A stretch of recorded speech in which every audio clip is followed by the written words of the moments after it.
विधायिका प्रमीला मल्लिक कहले राज्य में सरकार बदलवा पर रोगी को दि जाउची निम्न मानर औषध।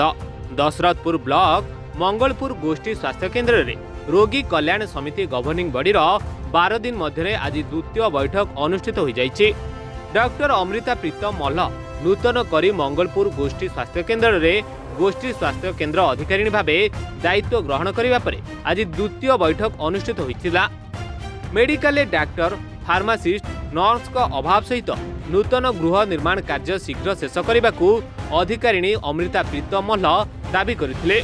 एथिप्रति सरकार को दृष्टि आकर्षण करने सहित खूब शीघ्र यार समाधान करने को सरकार निकट में दाबी उपस्थापना करने को श्रीमती प्रमीला मल्लिक कहिथिबा बेले मेडिकल निम्न मानर औषध वितरण होइछि बोली क्षोभ प्रकाश करने सहित सरकार बदलवा पर मेडिकल परिसर में 30 शज्या विशिष्ट नूतन गृह निर्माण कार्य अत्यंत निम्न मानर हेउछि बोली विधायिका श्रीमती मल्लिक कहिथिले। अल्प दिन तले जो बैठक होइतिला मेडिकल स्टाफ माने प्रस्तुत होई पार नथिले समस्त प्रकार इनफॉरमेशन दबा पई जहाँ जहाँ इनफॉरमेशन मेंबर माने चाहुतिले एवं जहाँ जहाँ मेडिकल आवश्यकता से कथा प्रस्तुत होई नथिले भल भाव विस्तृत भाव आलोचना हला। एडीएमओ मध्ये आसीतिले एवं जाजपुर एमएलए समस्त मेंबर माने आज उपस्थित थिले, मेडिकल अफसर उपस्थित थिले,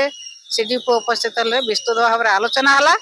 किंतु दुख परितापर विषय सरकार जो भली भाव डिंडिम पिटुचंती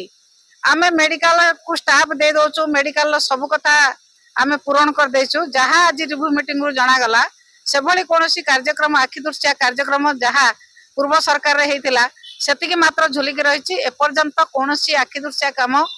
मंगलपुर मेडिकल हे पारि नाही एवं स्टाफ जतिक आवश्यक से कथा को सरकार पूरण करि पारनाती। सरकार खाली निज प्रचार प्रसार रे रहिचंती जो भली भाव मेडिकल स्टाफ डाक्तर आवश्यकता अच्छी, नर्स आवश्यकता अच्छी, फार्मासिस्ट आवश्यकता अच्छी से आवश्यकता को एपर्यंत सरकार पूरण करि पारनाती एवं जो मेडिसिन मध्य दउचंती से मध्य लो क्वालिटी मेडिसिन बोली मेंबर माने अभियोग करछन। देखंतु पूर्व सरकार समूह मेडिकल आवश्यकता बिल्डिंग देता ता आज पर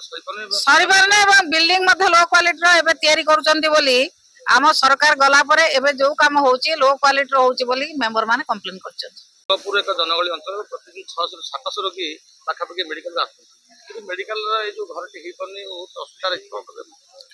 घरटा हो पारुनी जे पूर्व सरकार द्वारा ये घरटा होता जे रोगी मान सुविधा होगापी जेहेतु 600-700 रोगी एठिके आसुचंती प्रत्येक समय असुविधार सम्मुखीन होउचंती बारंबार डिपार्टमेंट को एक कथा जनइला परे मध्य डिपार्टमेंट ताको सारिबा को चेष्टा करनांती कि भी चार्ज दउनांती मेडिकल को। आज देखिबे जो भली प्रकार अभियोग थिला जे मेडिकल प्रत्येक स्टाफ मानकर होची अभाव अछि, डाक्तर मानकर अभाव अच्छी, नर्स मानकर अच्छी आ प्रत्येक समय एठी जो रोगी माने आउचंती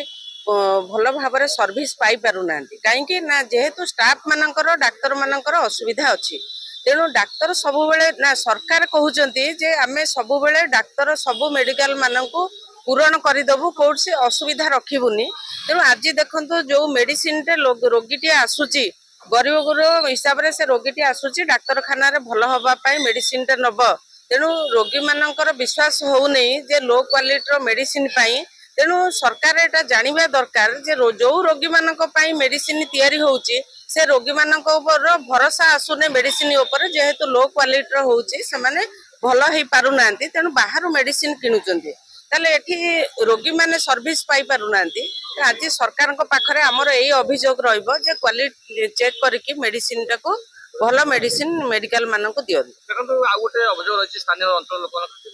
गाइनिंग डाक्टर ना जोटा सब गुरुत्वपूर्ण कथा महिला माने डेलीवरी पाई जाजपुर ना सेटा हमें निश्चित भाव में आरकेएस मीटिंग रे आलोचना कराई ताको गुरुत्व दबा कहुई आम सीडीएम को से कथा जनइबू जे एठी जेहेतु गोटे बड़ प्रोब्लेम गाइनिंग 3 दिन जदि डाक्तर जड़े आसती सप्ताह तेणु अन्य दिन मानकर से जो रोगी मैंने आसुचंती एटा असुविधार सम्मुखीन होचंती आमे एडीएम थिले तांको मध्ये जणैछु आ सीडीएम को मध्ये ए विषय रे आमे जणैबू अवगत करिवो शीघ्र से 7 दिन ड्यूटी करिया पय आमे सीडीएम को अनुरोध करिवो। दशरथपुर जयप्रकाश नायक रिपोर्टर टुडे।